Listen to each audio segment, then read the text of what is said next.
कहते हैं दोस्तों, जब किसी के घर में कोई बेटा पैदा हो जाता है तो खासकर जो पिता रहते हैं वह बेहद खुश हो जाते हैं। वह यही सोचते हैं कि जो हमारा बेटा है वह हमारा नाम रोशन करेगा। अब जो माँ बाप रहते हैं अपने बेटे को पढ़ाने लिखाने लगते हैं और अपने बेटे के तरह तरह के सपने देखते हैं कि जो हमारा बेटा है वह पढ़ लिख कर हम लोगों का नाम रोशन करेगा, हमारा बुढ़ापे का सहारा बनेगा। इसलिए जो माँ बाप रहते हैं अपने बेटे को पढ़ाने लिखाने लगते हैं। लेकिन जैसे जैसे बेटा बड़ा हो जाता है दोस्तों, वही पिता जिस बेटे को वह पाल पोस कर बड़ा करता है, जिसको पढ़ाता लिखाता है, 28 साल की उम्र में बेटे के साथ कुछ ऐसा काम कर जाता है दोस्तों। जब आप लोग पूरी कहानी पूरी वीडियो देखेंगे तो एक बार सोच में पड़ जाएंगे। आप लोग यही कहेंगे कि आज के समाज में हम विश्वास करें तो किस पर करें। दोस्तों आइए जानते हैं पूरी कहानी, कहाँ की है, घटना में क्या हुआ था। हेलो दोस्तों, हर कदम क्राइम में आपका स्वागत करते हूँ। उम्मीद करते हूँ आप सब अच्छे होंगे। फ्रेंड, आज की जो घटना है यह उत्तर प्रदेश बिजनौर की है। यहीं पर एक थाना लगता है, नगल थाना। नगल थाना क्षेत्र के अंतर्गत एक गांव है किशोतरा। यहीं पर एक परिवार रहता है, सुभाष का परिवार। जो सुभाष रहते हैं वो अपने परिवार के साथ काफी खुशहाल जिंदगी जी रहे थे। सुभाष के परिवार में 4 लोग रहते हैं, सुभाष, सुभाष की पत्नी, उनके 2 बेटे रहते हैं। इनकी जिंदगी रहती काफी खुशहाल तरीके से बीत रहे थे। जो सुभाष रहते वो खेती किसानी करते थे, खेती किसानी करके परिवार का भरण पोषण करते थे। धीरे धीरे समय बीत रहा था। धीरे धीरे अब जो बच्चे रहते हैं जैसे जैसे बड़े होते हैं, जिनमें से जो बड़ा बेटा रहता है अब उसकी उम्र लगभग 8 साल और जो छोटा बेटा रहता है उसकी उम्र लगभग 6 साल। तभी जो माँ रहती है इस दुनिया को छोड़कर चली जाती है। सुभाष की जो पत्नी रहती है उनको बड़ी बीमारी लग जाती है, कैंसर हो जाता है, जिसके कारण उनकी मौत हो जाती है। अब पत्नी के जाने के बाद बच्चों का अलग ही रो रो कर बुरा हाल है और सुभाष का अलग ही कि जो हमारी पत्नी है हम लोगों को छोड़कर चली गई, हमारे छोटे छोटे बच्चे हैं उनकी देखरेख कैसे करेंगे, पढ़ाई लिखाएंगे कैसे, खाना पीना कैसे खिलाएंगे। अब जो पिता रहते हैं वह बेहद परेशान हो जाते हैं और किसी तरह से अपने दोनों बच्चों की परवरिश करने लगते हैं, पढ़ाते लिखाते हैं। नहीं तो ऐसे ही समय बीतने लगता है। लेकिन जो छोटा बेटा है जैसे उसकी उम्र लगभग 10 से 11 साल होती है और उसको भी करंट लग जाता है, जिसके कारण उसकी मौत हो जाती है।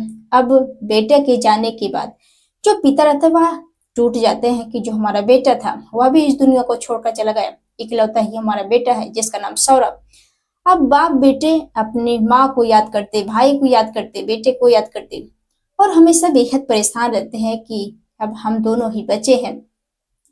अब जो पिता रहता है वह किसी तरह से हिम्मत रखता है और अपने बेटे की परवरिश करने लगता है। अब धीरे धीरे जो बड़ा बेटा सौरभ रहता है वह बड़ा होने लगता है।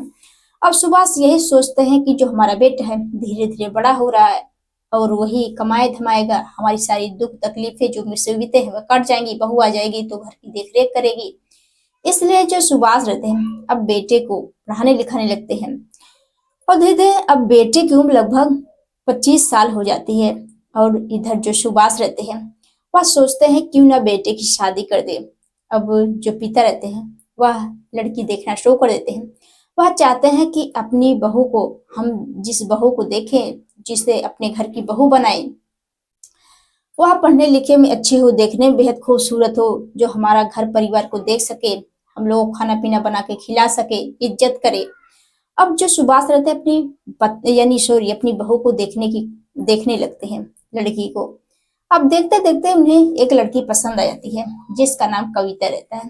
कविता भी देखने में बेहद खूबसूरत थी, पढ़ी लिखी थी, अच्छे खानदान से थी। अब जैसे ही कविता को देखते हैं, देखकर पसंद कर लेते हैं, इन दोनों को रिश्ते तय कर देते हैं और सन 2017 में इन दोनों की बड़ी ही धूमधाम से शादी करा दी जाती है। शादी करके कविता जैसे ही अपने ससुराल पहुंचती है वह अपने पति के साथ और ससुर के साथ काफी खुशहाल तरीके से रहने लगती है। धीरे धीरे समय बीत रहा था।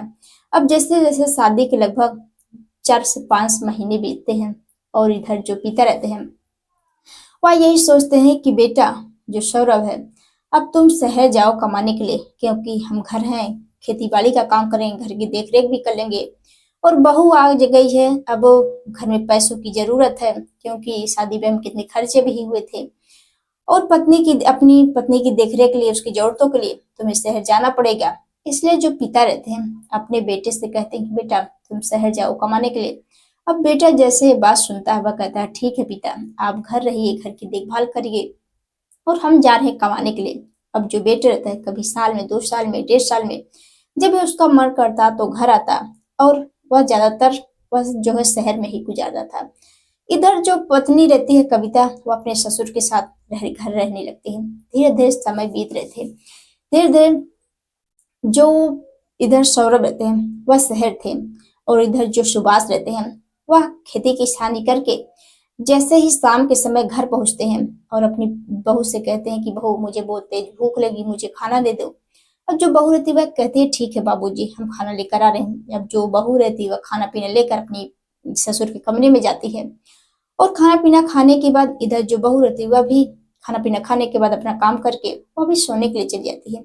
इधर जो सुभाष रहता है वो अपनी बहू को आवाज लगाता है कि बहू, आज हमारे शरीर में बहुत ज्यादा दर्द हो रहे हैं, और हमने आज ज्यादा काम कर लिए, इसलिए हमारे शरीर में बहुत ज्यादा दर्द हो रहे हैं, पैर में हो रहे हैं, क्या तुम मेरे पैर की मालिश कर दोगी? तो जो इधर कविता रहती वह कहती ठीक है, क्योंकि सास ससुर की सेवा करनी बहुत अच्छी बात है। इसलिए जो कविता रहती है वह अपनी ससुर की सेवा करने के लिए, उसको मालिश करने के लिए जैसे ही कमरे में जाती है, मालिश करने लगती है। धीरे धीरे जो सुभाष रहता है वो अपनी बहू से कहता है कि बहू, क्या तुम मेरी एक बात मानोगी? हम तुम्हें हर प्रकार से खुश रखेंगे, पैसे से, जब भी किसी चीज की जरूरत होगी कहने से पहले हम तुमको हाजिर कर देंगे, क्योंकि तुम्हारी ही देख रेख हम करते हैं। बेटे को इसके बारे में पता भी नहीं चलेगा। वह अपनी ही बहू को बहलाने फुसलाने लगता है।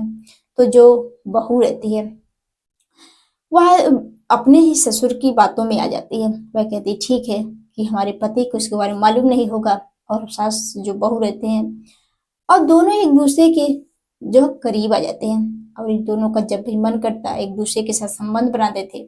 धीरे धीरे ऐसे ही समय बीत रहे थे। धीरे धीरे इधर जो सौरभ रहते हैं वो अपनी पत्नी के पास जब भी फोन करते तो वह हमेशा यही कहती है कि मैं बहुत बिजी हूँ, घर में बहुत सारे काम है, और वह कोई ना कोई बहाना करके फोन को काट देती थी। अब ये सब चीजें जैसे ही सौरभ देखते हैं उनको बड़ा बुरा लगता है कि जो हमारी पत्नी है वह ठीक से हमसे बातचीत भी नहीं करती है, आखिर घर में क्या हो रहा है क्या नहीं, क्या चीज की दिक्कतें हैं, और जो हमारी पत्नी मुझसे बात ही नहीं करना चाहती है। अब जैसे बात सौरभ सुनते हैं वह सोचते हैं क्यों ना अब जो है कई महीने भी बीत गए हैं और हम घर चलते हैं। इधर जो सौरभ रहते हैं वह अपनी कंपनी से छुट्टी लेकर वह घर आ जाते हैं और कुछ दिन अपनी पत्नी के साथ रहते हैं।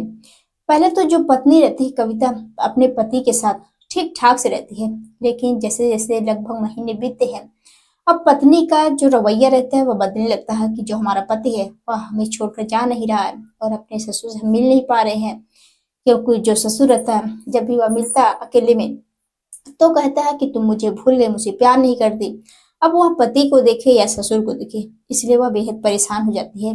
एक दिन ये दोनों प्लानिंग करते हैं कि जो हमारा बेटा है वह तो शहर कमाने के लिए जा नहीं रहा है, क्यों ना हम बेटे की जो है रास्ते से उसका जो है जो हमारा कांटा है रास्ते का उसको ही निकाल देते हैं। इसलिए दोनों प्लानिंग करते हैं। प्लानिंग करने के बाद इधर जो बेटा रहता है वह 12 नवंबर को खेत में सिंचाई करने के लिए जाता है।